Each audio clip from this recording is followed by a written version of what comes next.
virus, napakagaling naman. Yes, it's a very intelligent virus because it hides in our central nervous system, no? Yung nerve, it goes there it goes there for a longer period of years, no? And there is particular vulnerability that virus will reactivate once our immune system goes down. And the most common among that is among those who are 50 years old and above, no? I'm 60 years old, aminin ko, I'm already vulnerable. But any one of you here, maybe less than 50 years old, that doesn't also exempt you from also being vulnerable if you get chickenpox. Okay, so this is just the data telling you globally. No, so these are data coming from different countries, mostly from Western and European countries, that the incidence of zoster increases with age. So dito makikita mo, 40 years old, 30, meron. But once you are 50 years old, it goes up exponentially. Doble ang risk mo. No? Tumataas yan. And then, you see, 70 to 80 years old, mataas pa rin. If you look at how this pan out in terms of kung meron kang zoster in this age group, 50, 60, 70, 80, you also are prone to develop the complications of zoster, which is the PHN, no? Post-herpetic neuralgia. Later on, I will explain to you what is post-herpetic neuralgia. So, which means na kung magka-zoster ka in this age group, mataas din ang komplikasyon mo that you will have that effect of the zoster even after 3 months or 4 months of having the zoster, no? Yung post-herpetic neuralgia. This is our own data in the Philippines. So I'm just looking at how age group, which among this age group, ano yung pinakamataas na age group na nag-uumpisa na mataas ang kaso. No? Let's say 50 to 59 years old. Estimated population here is 9 million. How many of those have zoster out of the 9 million? That's 2 million. And that's 24% of cases. If you are in the 60 to 64, around 3 million, that's 707,000, 20%. No? So which means, in totality, if you have 18 million from 50 years old and above, then the risk na na-document natin is 21%. That's quite high. And you can just imagine the burden of the disease, the burden of all of these people suffering. You can imagine your lola, 65, 69, 70 years old, having zoster, so horrible. No? And I have experienced that also with my grandmother. So we thought that age is the most important trigger for the reactivation. But there are also other conditions, especially for those less than 50 years old. Ano ba itong mga condition that can also trigger zoster or your shingles? One is chronic respiratory condition. Tingnan mo yan, it's 30% increase. These are patients that have asthma, those who are smokers, who have COPD or chronic obstructive pulmonary disease, medyo may taas ang risk. Diabetes. I think all of you here know or have friends or some of us here are diabetic. Even if you're 50 years old and less, basta meron kang diabetes, pwede kang magka-shingles.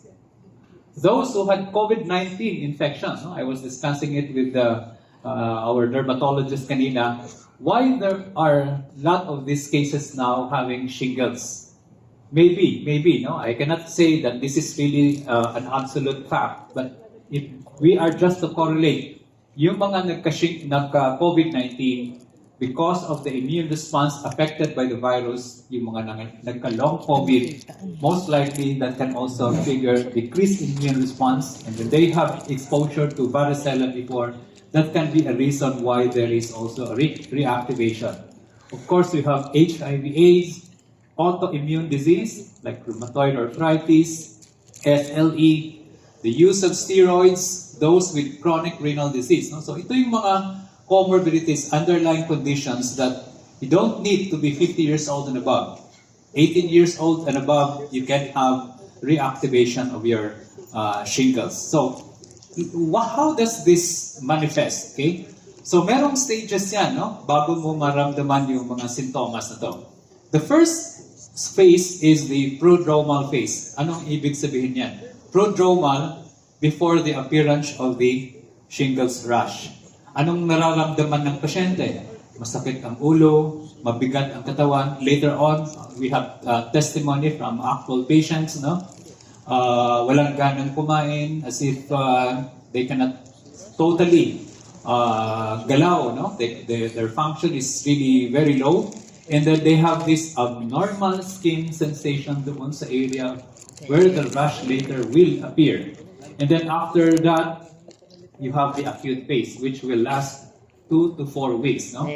This time, this is the, kaya red siya dyan, because that's where most of the symptoms natatandaan ng pasyente na shingles pala to. Because you have the vesicular rash, and then mostly, or majority, or all of that is usually one side of the body. Hindi pwedeng dalawa yan, no? Because it involves specific area of our nerve. And then this is associated with severe pain. Before the rash will appear, you already have some tingling sensation or pain. But once the rash appear, doon mas tumataas ang intensity ng pain. And then, later on, after 4 weeks or 1 month, meron pang nararamdaman yan. Okay? Ano yan? Yung tinatawag natin na herpetic neuralgia, subacute, within 3 months. Ano yan? It's like a tingling sensation at the area where you have the rash. Sometimes it's so disturbing, a lot of times, yung pasyente hindi makatulog, no? Hindi makagalaw. And sometimes it has some what we call psychological effect. Sometimes they go into depression.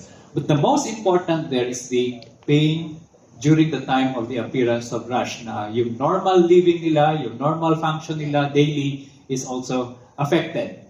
But what we want here to emphasize that your shingles complication can also extend beyond 3 months, no?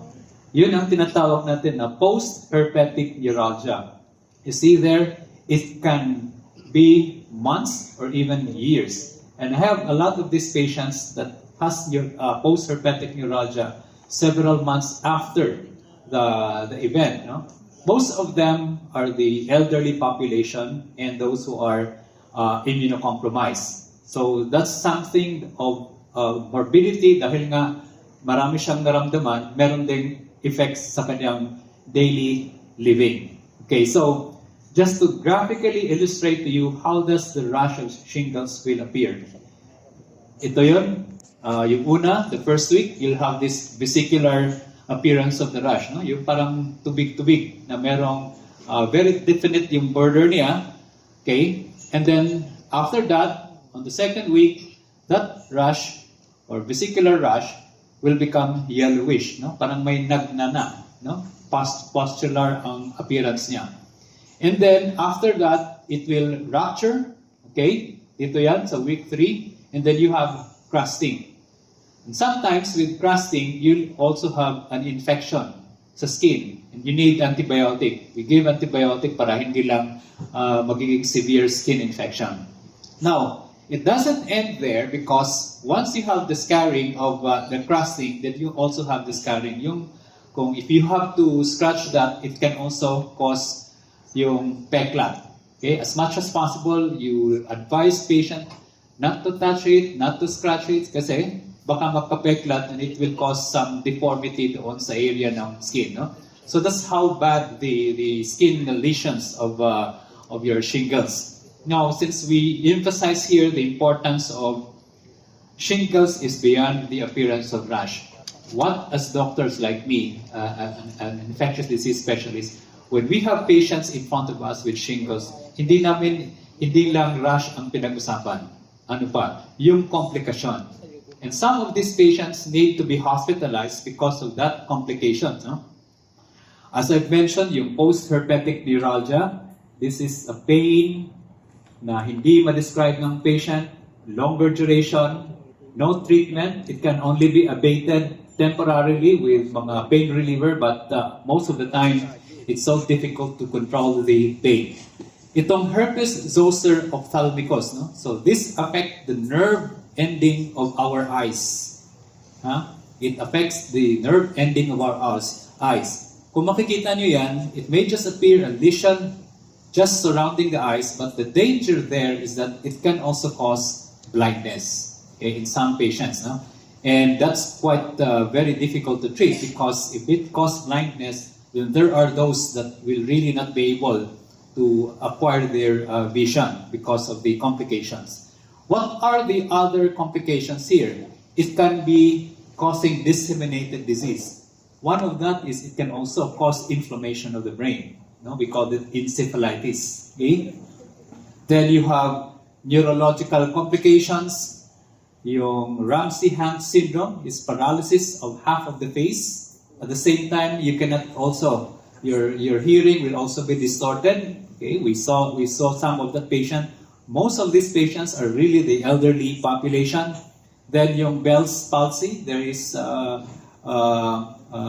weakness of the one side of the face, and then cardiovascular and cerebrovascular event. No, I would like to just focus on this. No, yung cerebrovascular disease. How many of you have seen a patient with stroke?